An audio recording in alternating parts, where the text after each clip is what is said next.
Բարև ձեզ սիրելի հայրենակիցներ, ողջունում եմ ձեզ Գլենդելից։ Այսօր հոկտեմբերի 12-ն է 2025 թվական։ Կխոսենք աշխարհաքաղաքական, տարածաշրջանային, ներպետական ուշագրավ թեմաներից, որոնք կներկայացնեմ իմ մեկնաբանությամբ։ Վարչապետ Նիկոլ Փաշինյանը հրապարակված տեսանյութի միջոցով շնորհավորել է քաղաքի տոնը, այսօր Երևանի 2807 ամյակն է։ Բարի լույս եւ լավ երեբունի Երևանի օր բոլորիդ։ Իհարկե կարելի է նորմալ բարեմաղթանք համարել վարչապետի կողմից Երևանի տոնի կապակցությամբ, եթե ընդամենը վերջերս Երևանը չթունավորվեր սովետաշենի աղբավայրի այրվելու արդյունքում, որ շատ դժվարությամբ փորձեցին հանգցնել եւ բավական երկար տևեց եւ ամբողջ քաղաքը կորած էր այդ աղտոտվածության մեջ եւ ման էին գալիս ովամեղավոր, գուցե դիտավորությունը նա է, որ այդ կարգի ապաշնոր մարդիկ պաշտոն են զբաղացնում։ Այ դա դիտավորություն է, հատուկ նպատակային, որ Երևանի նկատմամբ ընդհանրապես վերաբերմունք չկա նորմալ։ Երևանի հետ կապված մենք ունեցել ենք խնդրեմ, երբ որ Ռոբերտ Քոչարյանն եկավ եւ ասեց փողի վրա նստած փող եք ուզում, այսինքն Երևանը ամեն մետրը կարող եք վաճառել, ինչ եք փող ուզում։ Եվ այդ տրամաբանությամբ հասկացան, որ երկու խոպանչին եւ Ռոբերտ Քոչարյանը եւ Սերժ Սարգսյանը այդ նույն ձևով վարվեցին Երևանի հետ։ Ամեն մետրը կարելի է վաճառել, ոչ մի բանի առաջ հաշվի չառնել, ոչ չկանգնել, ամեն ինչ հնարավոր է ուղղակի փող աշխատել։ Եվ դա ներկայացնել, որպես տեսեք ներդրում ենք, ինչ արեցինք, Երևանը ավելի ծանրաբեռնեցինք, ավելի խզվեց կապը մարզերի հետ, ինչ էր մեր արածը։ Իսկ հիմա խնդրեմը ուրիշ է։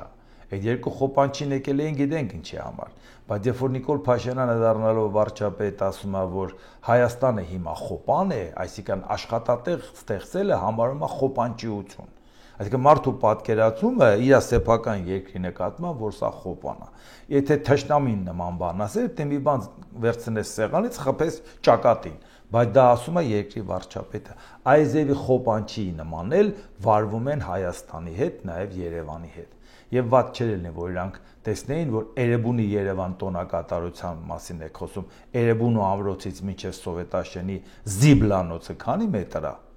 Հաշվել եք։ Էդ է ձեր պահած Էրեբունին, որ մինչև այսօր լուծումը չգտաք։ Բա խոսում եք Հռոմից 29 տարի հին է։ Բա Երևան են գալի, ման են գալի, մի հատ հին բան են գտնում։ Բա դուք չեք գնացել այդ Հռոմը տեսել, չեք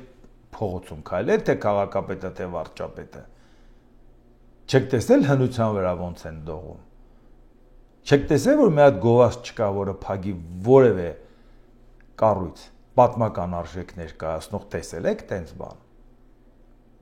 Որ նոր շենք են կառուցում, հին ոճի մեջ, որ նայես նույնիսկ քեզ թվա թե դա հին շենք է, հատուկ հնացրած եւ ոճի առումով եւ լուծումների առումով եւ շինանյութի առումով։ Իսկ մեր մոտ ինչ են անում։ Հազիվ մի քանի շենքեր մնացել մի քիչին, այնե չեմ ասում շատին։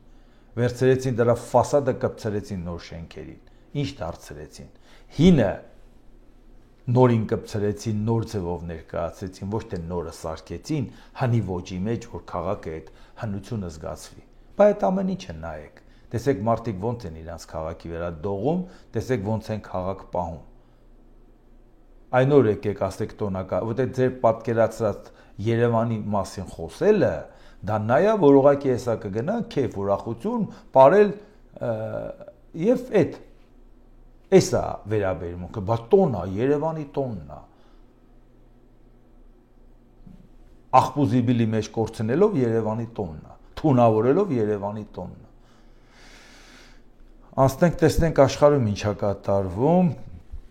ԱՄՆ նախագահի աշխատակազմը հրապարակել է Թրամփը կժամանի Թել Ավիվ, որտեղ կհանդիպի պատանդների ընտանիքների հետ եւ ելույթ կունենա խորհրդարանում։ Այնուհետև կմեկնի Շարմ el-Շեյխ, որտեղ կմասնակցի Իսրայելի եւ Համասի միջև հակամարտության կարգավորմանը նվիրված գագաթնաժողովին։ Իսրայելի վարչապետ Բենյամին Նեթանյահուն եւ երկրի նախագահ Իցխակ Հերցոգը Բեն Գուրիոն օդանավակայանում կդիմավորեն ԱՄՆ նախագահ Դոնալդ Տրամփին։ Նախատեսում է, որ Տրամպը Իսրայելում կմնա 4 ժամից պակաս, Նեթանյահուն եւ Տրամպը հանդիպում կունենան վարչապետի գրասենյակում։ Այնուհետև նրանք Քնեսեթում կհանդիպեն պատանդների ընտանիքների հետ։ Իսրայել այցից հետո ԱՄՆ նախագահը կմեկնի Եգիպտոս, որտեղ նախատեսված է Գազայի հարցով խաղաղության գագաթնաժողով մի շարք երկրների ղեկավարների մասնակցությամբ։ Գագաթնաժողովին հրավիրվել են նաև Հայաստանը, Ադրբեջանը եւ Իրանը։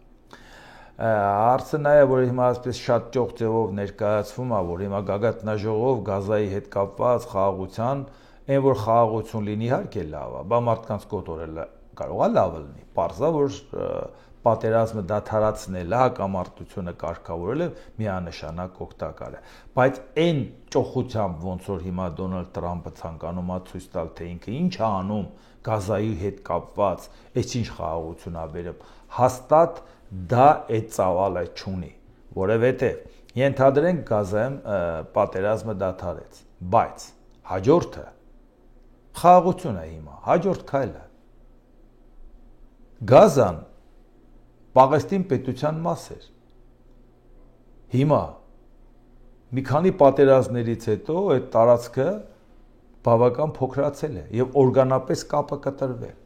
Հիմա այդ խաղաղության պարագայում Պաղեստին պետությունը, որ այդքան պետություն մանավանդ եվրոպական երկրներ, մանավանդ ՄԱԿ-ի անվտանգության խորհրդի մշտական անդամ երկրներ, ասում են, որ այո, պետք է Պաղեստին պետությունը ճանաչենք, հիմա կարողանում եք ճանաչել։ Երկարատև խաղաղությունից եք խոսում, ճանաչելու եք այդ պետությունը։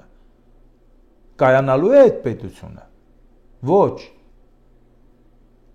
Մաքսիմում հասակ նրան, որ ենթադրենք Համասը զենքը վայր դրեց։ Վերջ։ Ոնց եք Պաղեստին պետություն ստեղծում։ Հակամարտությունը վերացավ, պատճառները, առիթները վերացավ, բացարձակ ոչ մի բան։ Այո, գուցե Դոնալդ Տրամպը համարում է, որ Ամերիկայի միջնորդությամբ խաղաղության են գնացել եւ ինքը այդ օրինակն է իր առաջ վերցնում, բայց Եգիպտոսը եւ Իսրայելը խաղաղության որ գնացել են Ջիմի Կարտերի հովանու ներքո, նրանք պատերազմից հետո են գնացել խաղաղության, որի արդյունքում նաեւ զիջումներ են արել տարածքային, որտեղ այդքան կարեւորել է խաղաղությունը։ Իսրայելը Սինայի թերակղզին վերադարձրել է Եգիպտոսին։ Այո, եղել է մյուսը Հորդանան, Իսրայել։ Դա էլ նույնպես եղել է պատերազմից հետո, որովհետեւ Հորդանանը պատերազմում էր Իսրայելի դեմ։ Եվ դա էլ եղել է Բիլ Քլինտոնի ժամանակ, որ միջնորդություն է հանդես բերել եւ խաղաղացրել է կողմերին։ Բայց հիմա կոնկրետ Պաղեստինի հետ կապված համաձայնության գալու դեպքում ՄԱԿ-ի բանաձևը 1947 թվականի նոյեմբերի 29-ին տարածքը բաժանած էր չէ Պաղեստին պետության 25000 քառակուսի կիլոմետր 14-ում 1 Իսրայել 19 Հորդանան ներողություն Պաղեստին հիմա 6000 քառակուսի կիլոմետր է Իսրայելը պրետենզիա ունի արաբներին ասում է ՄԱԿ-ը մեր ճանաչեց մեր պետությունը դուք չճանաչեցիք պատերազմեցիք արդյունքում ես տարածք վերցրեցի Իսրայելը ասում է բա դուք ճանաչեիք հիմա առողջից իրիկու ՄԱԿ-ն եք թմկահարում ասում եք Բամակը որոշում կար Բամակի որոշումը ինչի չէիք հարգում Այն նույն հաջողությամբ էլ արաբները ասում են լավ այն ժամանակ չենք հարգե հիմա ենք հարգում դա հիմք է տալիս որ դու այդ տարածքները որը ՄԱԿ-ը որոշել է օկուպացնես նա էլ ասում է պատերազմի արդյունքում վերցրել եմ ինչի պետք է այդ տամ Այսինքն հարցը լուծված չի ժողովուրդ ջան Շատ գեղեցիկ, շատ ճոխ կհանդիպեին ցույց կտան, որ խաղաղություն բերեց Դոնալդ Տրամպը, բայց դրանից հարցը չի լուծվել։ Հարցը պարզապես հետաձգվել է։ Ոչ մի լուծում չտված։ Ուղղակի պատերազմը դադարել է այդքան մի բան։ Այնպես որ դա դեռ շարունակություն անել, քանի լուծումը գտնված չէ։ Ինչքան է գեղեցիկ ներկայացնեն դա։ Չինաստանի կառավարությունը հայտարարել է, որ Դոնալդ Տրամպի վերջին սպառնալիքը չինական ապրանքների վրա լրացուցիչ 100% մաքսատուր սահմանելու մասին ԱՄՆ երկակի ստանդարտների տիպիկ օրինակ է։ Առևտրի նախարարության խոսնակը նաև հայտարարել է, որ Չինաստանը կարող է ձեռնարկել իր հակազդեցության միջոցները, եթե ԱՄՆ նախագահը կատարի իր սպառնալիքը, հավելելով, որ Չինաստանը չի վախենում հնարավոր առևտրային պատերազմից։ Շատ ցավալի է, որ հազիվ վերջերս Դոնալդ Տրամփը ցանկանում էր հարաբերությունը կարգավորել Չինաստանի հետ։ Շատ ենք խոսել այդ մասին, այնպես չի, որ Չինաստանը իր շահից ելնելով այնպիսի բաներ չի անում, որ Ամերիկայի Միացյալ Նահանգներին կարող է դուրս չգա, նույն հաջողությամբ Ամերիկան կարող է անի իր շահից ելնելով Չինաստանին դուրս չգա։ Զարմանալու բան չկա, բայց գլոբալ աշխարհի համար շատ կարևոր է, որ Ամերիկայի Միացյալ Նահանգները Չինաստանի հետ լեզու գտնի, Ռուսաստանին խաղաղություն պարտադրի։ Հիմա նորից հազիվ եկել էր ճնշումն ավելացնելու Ռուսաստանի վրա, եւ այդ ընթացքում արդեն հարաբերությունները կարգավորվում էր Չինաստանի հետ, որոշակի փաստաթղթեր ստորագրելով եւ այլ, իմաստը չկար, որ Դոնալդ Տրամփը այս հարցը առաջ գցեր հազվագյուտ մետաղների հետ կապված, մանավանդ որ այդ հարցը այնպես չի, որ այսօր է ծագել։ Այնպես չի, որ մի հատ աչուձախ նայեցիք Չինաստանը այդ հարցը։ Չինաստանը դրանով հետևողականորեն զբաղվում է։ Այսինքն կարող է դու դա թողեիր հետո քննարկեիր, կարող է քննարկել հիմա։ Քննարկում ես հիմա, Չինաստանը չի դառնում քո բարեկամը։ Եթե Չինաստանը չի դառնում քո բարեկամը, միասնական է հանդես գալի Հնդկաստանի, Ռուսաստանի հետ, ընդդեմ արդեն Միացյալ Նահանգների։ Իմաստը։ Ես կարծում եմ, որ այս հարցում անկախ նայած ում շահերը ոնց է ոտնահարվում կամ ոչ, Ամերիկայի Միացյալ Նահանգների նախագահը պետք է այնուամենայնիվ վերանա, ինչ որ ձև գտնի, ասի դե լավ, ոնց որ թե խելքի եկել, մենք սա չենք անում, որտեղ դա բխում է աշխարհի շահերից, եթե աշխարհի շահերից բնական է նաև մեր։ Իրանի արտգործնախարար Աբբաս Արաղչին հայտարարել է. Իրանը կասեցրել է ատոմային էներգիայի միջազգային գործակալության հետ Կահիրեի համաձայնագիրը։ Արաղչին նշել է, որ կողմերը կվերադառնան այս համաձայնագրին, եթե ներկայացվեն արդար առաջարկներ, որոնք երաշխավորում են իրական ազգի իրավունքները եւ եթե որոշվի գործակալության դերը լուծման հասնելու գործում։ Արաղչին վերջերս սպառնում էր, որ մենք դուրս կգանք, դա ընդամենը մի ամսով պատմություն ունի այս Կահիրեի համաձայնագիրը, ոնց որ թե համաձայնության էին եկել, բայց տեսան, որ եթե նորից ճնշում են գործադրելու, սանկցիաներ են կերարելու ՄԱԿ-ի կողմից պատժամիջոցներ, Իրանին չհաջողվեց եվրոպական 3 եռյակի հետ համաձայնության գալ, որտեղ եվրոպական եռյակը անկախ նայած իրանց տեսակետը կառուցողական էր թե ոչ, իրանք պինդ պաշտպանեցին Միացյալ Նահանգների շահերը։ Եվ այդ առումով նաև օրինակ ծառայեցին Միացյալ Նահանգները, որ նույնիսկ եթե իրանք կարող էին մտածել, որ Իրանի հետ կարող են իրանք առանձին պայմանավորվել ընդդեմ Ամերիկայի, մանավանդ որ Ամերիկան Եվրոպայի հետ ոչ բոլոր հարցերում միասնական, ամեն դեպքում իրանք շատ բարեկիրթ պահեցին, արժանապատիվ պահեցին եւ պահեցին Ամերիկայի գիծը, նույնիսկ ապակառուցողական տպավորություն թողելով, բայց այս պարագայում համենայն դեպս գոնե այդ միասնական դիրքորոշումը նաեւ մենք պետք է հաշվի առնենք, որ Իրանը այնուամենայնիվ վտանգի օջախ է դառնում։ Բացի այն, որ նրան հարվածեցին, ասում են, նենց չի որ էլի չենք հարվածելու։ Ինքն էլ ասում է, հանկարծ չմտածեք, որ ես կարողա զիջեմ։ Ինչպես տեսնում եք, նաև ՄԱԳԱՏԵ-ի հետ կապված ինքը ասում է համաձայնագիրը վերանայում ենք, եթե պատժամիջոց եք կիրառում, ինչի համար պետք է անենք։ Մինչև մյուս թեմաներին անցնելը ուղղակի պարբերաբար հիշացնում եմ, ես եմ մոռանում ասեմ, եթե հավանում եք սեղմեք լայք կոճակը, բաժանորդագրվեք Էդվարդ Անտինյան YouTube-ի անալիքին, սեղմեք զանգակ կոճակը, գրեք մեկնաբանություններ, գրեք հարցեր, շատ դեպքերում վերջում եմ միշտ ասում են ինչի սկզբից չեք ասում, որտեղ այո, ընդունում եմ, որ պետք է սկզբից նաև ասել, որովհետև շատ կարևոր է YouTube-ի ալգորիթմը այնպես է, որ ինքը ակտիվությունով է պայմանավորված, թե որքան ակտիվ են, ինքը ավելի ակտիվ տարածում է, եւ դա եւ շատ կարևոր է, որ դրանով նաև աջակցում եք, որ մեր տեսակետները, այս հարթակի քննարկվող թեմաները շատ ավելի շատ մարդկանց հասնի։ Եվ նաև մի հարց էլ, որը ես պակաս չեմ կարևորում, հարցը մենակ նա չի, որ զուտ ֆիզիկապես տարածեք այն նյութերը, ինչը որ ես անում։ Իհարկե դա շատ կարևոր է, բայց պակաս կարևոր չի, որ այն մարդիկ, ովքեր լսում են, գրագետ խելացի մարդիկ են։ Ամեն մեկը ունի կարծիքը իր ինֆորմացիան։ Մի բան ավել կարդացած, մի բան կգնա հետո կկարդա, եթե որևէ թեման իրան դուր կգա, որ ինքը իր բառերով, իր մտքերով նաև դա տարածի մարդկանց շրջանում։ Ու այդ պարագայում մենակ այն չլի, որ լսի ու ասի, հա, վայ, համոզիչ բան ասեց Անտինյանը, շատ լավ է։ Մեկի հետ խոսալու դեպքում, եթե ասեց սա այսպես, ասեց ես համաձայն չեմ, միշտ ասի, ասենք Անտինյանն ասել, ասում հա դա քեզ համար հեղինակություն է, այդ նույնիսկ չեմ ճանաչում ում մասին է խոսքը, թեման վերջացավ, իսկ ես ուզում եմ, որ այն մարդիկ, ովքեր որ դրանով ինչ որ մեկի հետ այդ թեման կիսում են, իրանք նաև այդ ինֆորմացիային տիրապետեն, պատմական փաստերին տիրապետեն, ոչ ճիշտ թող մի քիչ չարչարվեն մի բան է սովորեն, անգիրանեն թեկուզ, որ խոսելուս ասեն մենք, ոչ թե ասեն Անտինյանը, որտեղ դա էլ շատ կարևոր է։ Մենք անհավասար կռիվ ենք մղում, դուք տեսնում եք կողմերը մի կողմը իշխանությունը ինչպես է ռեսուրս, մի կողմը ռուսամետ ուժերը ինչպես է ռեսուրս։ Դրա համար ցանկացած մարդու արած գործը մեզ համար շատ կարևոր է։ Այդ չեմ խոսում այն մասին, որ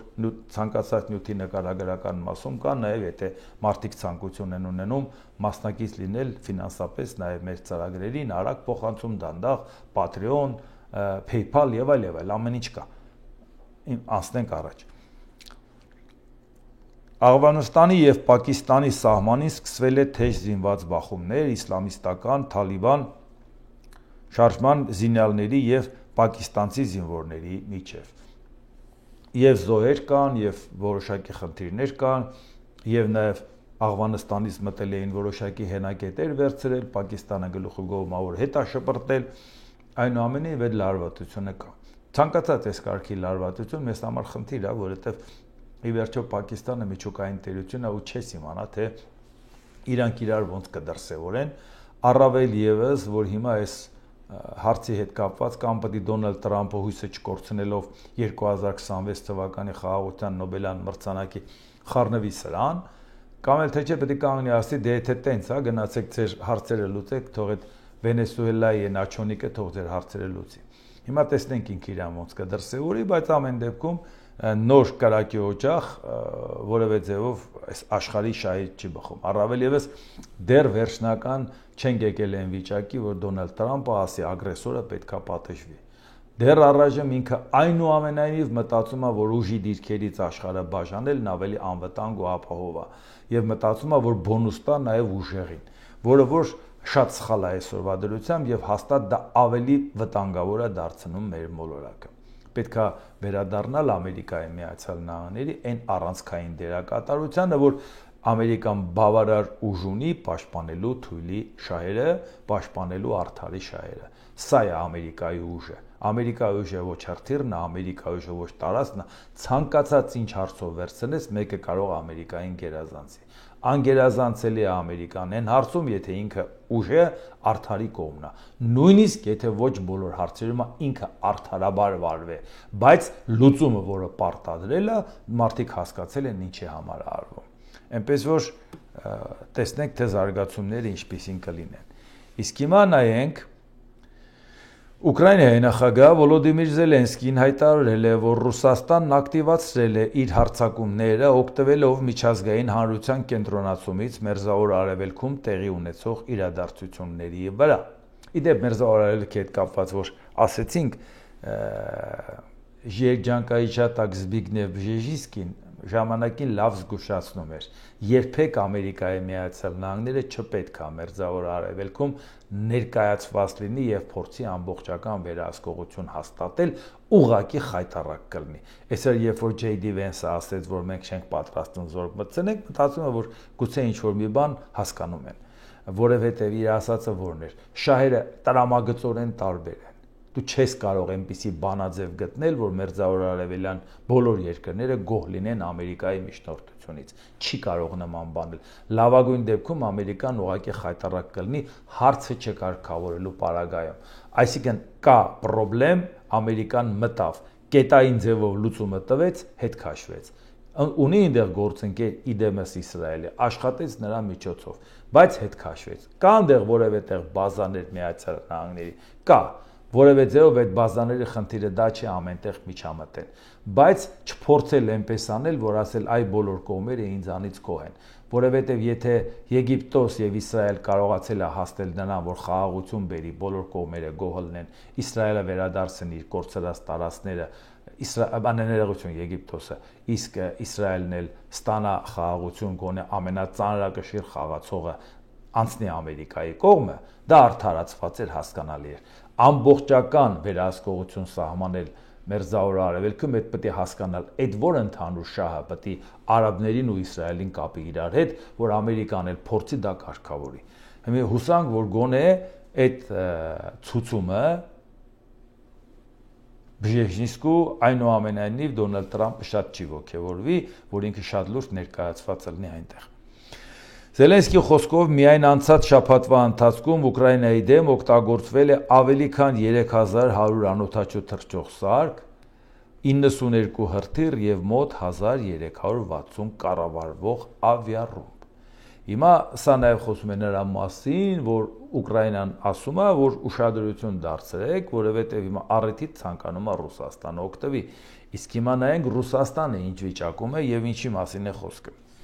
Ռուսաստանի Դաշնության նախագահի մամուլի խոսնակ Դմիտրի Պեսկովը հայտարարել է. Ուկրաինային թոմահավք հրթիռների հնարավոր մատակարարման թեման Մոսկվայում ծայրահեղ մտահոգություն է առաջացնում։ Այդ մասին արդեն խոսել է նախագահ Պուտինը։ Այդ զենքն առանձնահատուկ է, կարող է լինել ոչ միջուկային, կարող է լինել միջուկային տարբերակով։ Զենքի հեռահարությունը բարձր է, լուրջ։ Միաժամանակ տամահավքը չի կարող փոխել իրավիճակը ճակատներում, ասել է Պեսկովը։ Այժմ բոլոր կողմերից լարվածությունը սրվում է։ Դմիտրի Պեսկովը հավելել է, որ ԱՄՆ նախագահ Դոնալդ Տրամպը մշտապես խոսում է բանակցությունների սեղանի շուրջ նստելու անհրաժեշտության մասին, ըստ նրա Ուկրաինայի եւ Եվրամիությունը ցուցաբերում են բացարձակ անհամաձայնություն, որը քայլ ձեռնարկելու իրավիճակի կարգավորման համար, որևէ քայլ ձեռնարկելու։ Հիմա հերթով նայեք։ Առաջինը նաև Պուտինը տոմահավք հրթիռների մասին խոսեց, թևավոր հրթիռների, եւ Պուտինը ասում է, դե մենք հակաօդային պաշտպանության համակարգերը պետքա բարելավենք, ինքը այդ հակաօդային պաշտպանության համակարգը չի բարելավի եւ տոմահավքի դեմը առնել ուղակի չի կարող։ Ինքը բացարձակ անզոր է դրա առաջ։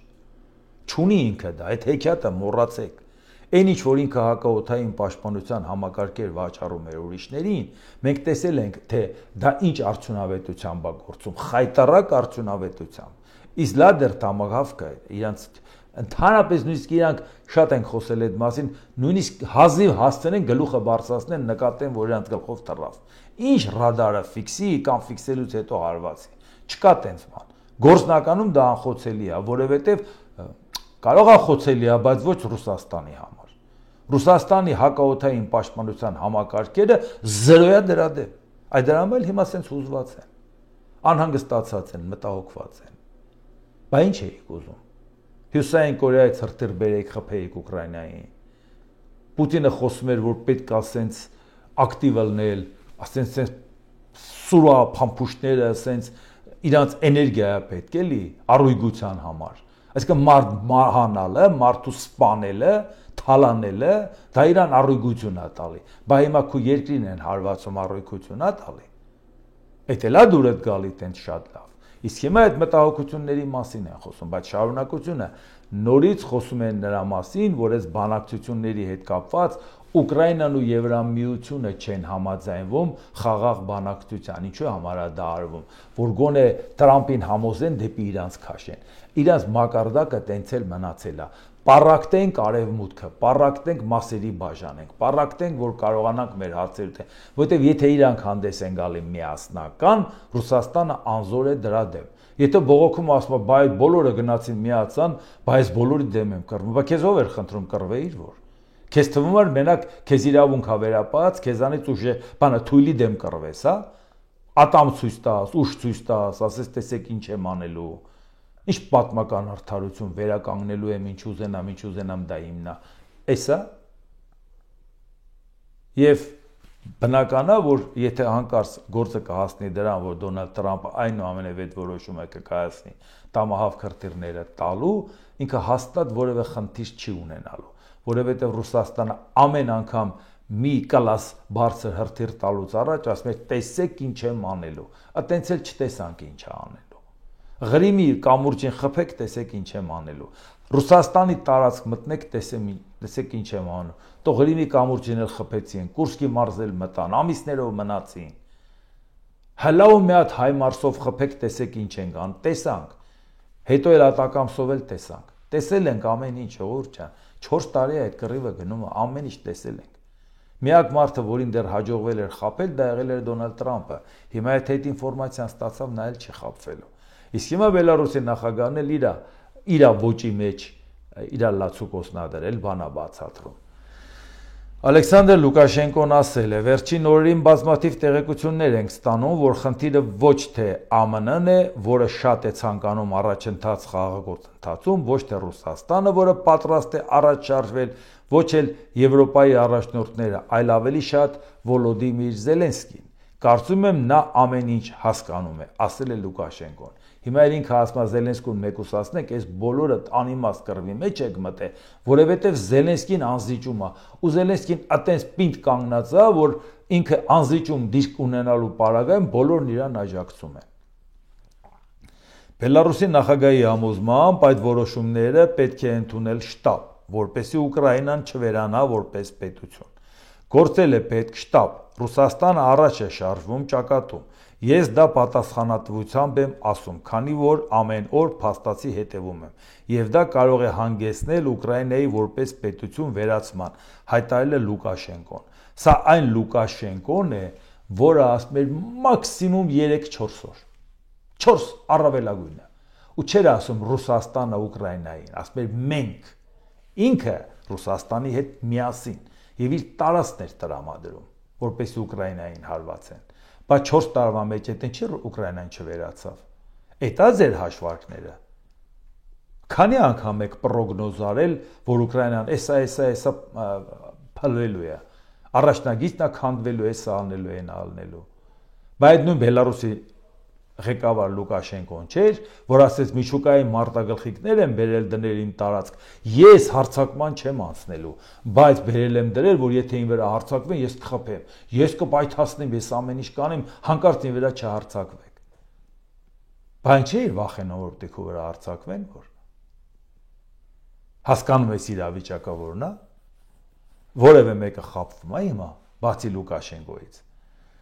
Բացի այդ, նա հավելել է, որ այս հակամարտությունում Ուկրաինայի արևմտյան հարևաններն ունեն իրենց շահերը։ Նայեք այս խելահեղ հարևանների, նախ եւ առաջ Ուկրաինայի արևմուտքից։ Արդեն հայտնի ուժերն ու պետությունները իրենց տեսնում են արևմտյան Ուկրաինայում։ 4 տարի է իրանք ասում են, էսա արևմտյան հարևանները ցանկանում են մտնել այդ տարածքը վերցնել։ Հերթով հիշեցնում են, մի ժամանակ Ուկրաինայի այսքան մասը նրա կազմում ա եղել, մի ժամանակ էս ա եղել։ Անընդհատ նույնիսկ հիշվեք ինչ էին ասում շատ լկտի ձևով։ Բերեք մեջ անենք, էլ ինչի կռվենք։ Արևելքը մենք վերցնենք, արևմուտքը դուք ձեր մեջ բաժանեք, ու վերջ Ուկրաինան ինչի է պետք։ Քանի անգամ փորձեցին համոզել, որպես գործընկերներ արևմուտքի հետ Ուկրաինան մասերի բաժանել, ոնց որ խորհրդային միությունը Հիտլերի հետ պայմանավորվեց, Լեհաստանը մասերի բաժանեց։ Ֆաշիստը մնում է ֆաշիստ, ժողովուրդ ջան։ Դա Պուտինը կլինի, Հիտլերը կլինի, Ստալինը կլինի, կապ չունի։ Դա ֆաշիստի հոգեբանություն է։ Եկեք իրար հետ պայմանավորվենք, մեր հարևանի տունը քանդենք, մասերի բաժանենք։ Մի մասը մեզ, մի մասը ձեզ։ Չի ստացվելու։ Լուկաշենկոն էլ չի հաջողվելու եվրոպական երկրներին համոզել, որ դուք էլ ձեր բաժինը վերցրեք։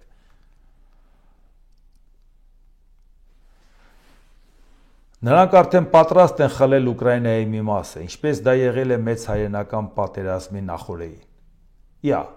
Բայց չի հիշում մեծ հայրենական պատերազմի նախօրեին ինչ արեց խորհրդային միությունը։ Բամերզբալթյան երկրներով մտավ։ Արևմտյան Ուկրաինայով մտավ։ Մոլդովան, Բեսարաբիան, Մոլդովան ով առանձնացրեց։ Ֆինլանդիայի վրա ով հարձակվեց։ Ինչ ա պատմում, չեմ հասկանում այս մարդը։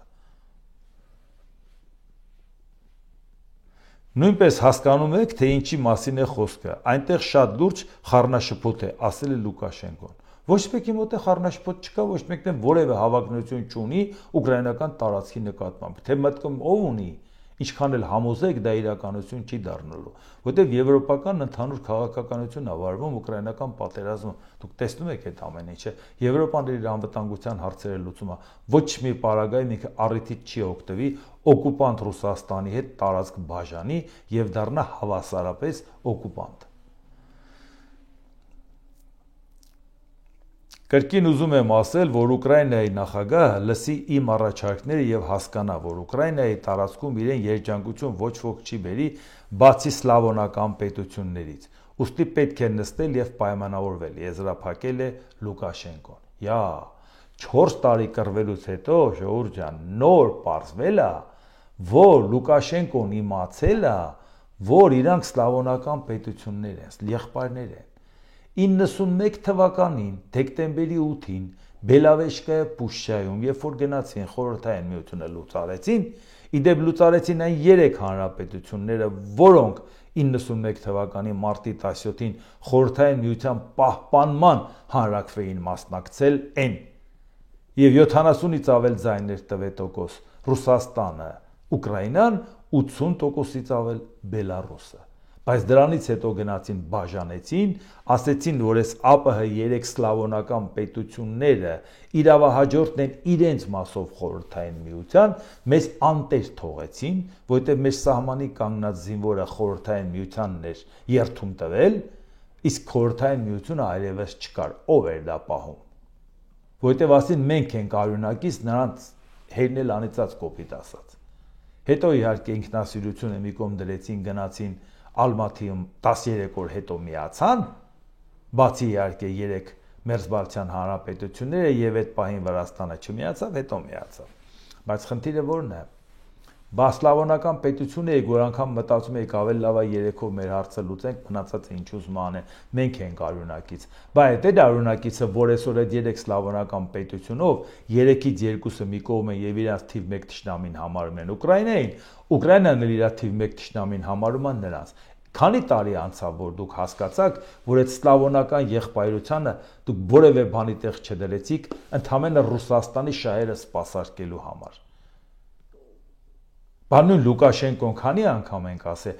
այտենց արժանապատվությունը զրոյացնելը ինչի համար է։ Այս փոքր աղբուր նման մտնել Պուտինի թևի տակ, ինչի համար։ Դե դուք ով եք, դուք գյուղացի եք, այ ռուսները։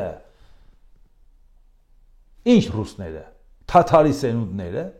250 տարի դուք չտեսաք, թաթարն եկավ, ռուսից ռուս թողեց։ 250 տարի դուք պատկերացնում եք, քանի սերունդ է անցել։ Չտեսի նման ընկել են ռուս կնանոց ջանին։ Հիմա ոնց նայում եք թաթար են այդ մարդիկ, իրանք չեն էլ հրաժարվում դրանից, արյունը կանչում է իրանց։ Բա մեռանք ասելով, իսկական ռուսը Բելարուսն է, որովհետև թաթարը չի մտե Բելարուս։ Թաթարը Բելարուսը շրջանցել է։ Թաթարը մաքսիմում 2 անգամ մտել է, թալանել դուրս է եկել Բելարուս, չի ապրել այնտեղ։ Բելարուս կանանց հետ շփում չի ունեցել։ Այդ շփումն ունեցել է ռուս կանանց հետ։ Դուք եք ռուսի մերանը։ Բայց ձեզ երկրորդ սորտ եք համարում, որտեղ Ռուսաստանը մեծ է։ Իսկ դրանից հետո մի բան է բողոքում եք, թե Ուկրաինան, որի պատմությունն ավելի հին է, ինչի չի դառնում Ռուսաստանի փոքր աղբերը սլավոն։ Որտեղ արժանապատվություն ունի։ Բելարուսը չունի, որտեղ նրա ղեկավարը Լուկաշենկոն է, 94 թվականից նախագահ։ Էդ է ձեր պետության ղեկավարը, մաքուր եվրոպական պետություն է։ Իդեպ ասեմ, միշտ չէ որ Ուկրաինան իրան էսպես է պահել։ Ուկրաինայում էլ եղել են ուժեր, որոնք ասել են Ռուսաստանի հետ լավ լինենք։ Ուկրաինայում էլ են եղել ուժեր, որոնք ասել են լավ Ղրիմից ձեռ քաշենք, լավ պետք է լինեն Դոնբասից էլ ձեռ քաշենք, մենակ խաղաղություն լինի։ Եթե այդպես չլիներ, Ռուսաստանը տենց ինքնավստահ չէր լինի, որ ինչ ուզի, երբ ուզի կվերցնի։ Այո, բայց էլ նայենք։ Բա խոսում եք սլավոնական պետության մասին։ Խորհրդային միությունը փլուզվեց, դուք ինքներդ նախաձեռնեցիք, փլուզեցիք, Պուտինն էլ խոստացավ, բացատրեց, որ արևմուտքին ժեստ էր անում։ Բայց այդ ժամանակ պայմանավորվեցին, որ միջուկային զենքը բավական վտանգավոր է, որ գտնվի Ուկրաինայից հեռու։ Նոր պետություն է ստեղծում, ամենամեծ խմբականակն էլ Ուկրաինայում էր, դե մոտ էր, չէ, Եվրոպային, հարմար էր դիրքը։ Եվ ինչ որոշեցին, որ այդ զենքը հանձնի Ռուսաստանին։ Պայմանագրեր կնքեցին, իհարկե կնքեցին։ Բայց առաջի իսկ օրվանից, երբ որ ԱՊՀ-ն ստեղծվել է, դեռ մի հատ կառույց, որ ընդհանրապես չկայացած էլ կառույց էր։ Արդեն Ռուսաստանը ցանկանում էր, որ այդ ԱՊՀ-ն դառնա նոր խորհրդային միություն։ Ինքը դառնա առաջնորդ, ինքը ոնց որոշի, մյուսները անեն։ Ու արդեն առաջի իսկ տարաձայնությունները Ուկրաինա-Ռուսաստան սկսվել է այդ ժամանակներից։ Եվ եթե Ռուսաստանը խոսք է գնում նրա մասին, որ միջուկային զենքը, որը որ Ուկրաինան պայմանավորվեց հանձնել Ռուսաստանին, բայց այդ նույն պայմանավորվածությունը Ալմատիի փաստաթղթերով կար, որ Ուկրաինան հանձնելու է Ռուսաստանին։ Բայց չէ որ Ուկրաինային պետք, որ դրա համար երաշխավոր հանդես գա Միացյալ Նահանգները, երաշխավոր հանդես գա Մեծ Բրիտանիան, તો լա մի հատ երկու միջուկային պետություն էլ հայտարարությունով ու նամակով միանային Չինաստանը եւ Ֆրանսիան, որովհետեւ ինքը չէր վստահում իր սլավոնական եղբորը Լուկաշենկո այդ մասին չգիտես, եթե սկլերոզ ունես, հասկացանք։ Կարող ես անգամ չբուժվել, կարող ես ուղղակի պետք կլի բաժանորդագրվես Էդվարդ Անտոնյան YouTube-յան ալիքին, մենք այդ ամեն ինչը կբացատրենք, կիմանաս ինչ է կատարվում։ Բայց ոնց եղավ, որ սլավոնական եղբայր Ուկրաինան չվստահեց իր սլավոնական եղբայր Ռուսաստանին եւ խնդրեց, որպեսզի իրան տեր կանգնեն Ամերիկան, Մեծ Բրիտանիան, որից հետո հենց զենքը տվեց, նույն սլավոնական եղբայր Ռուսաստանը հարձակվեց իր վրա։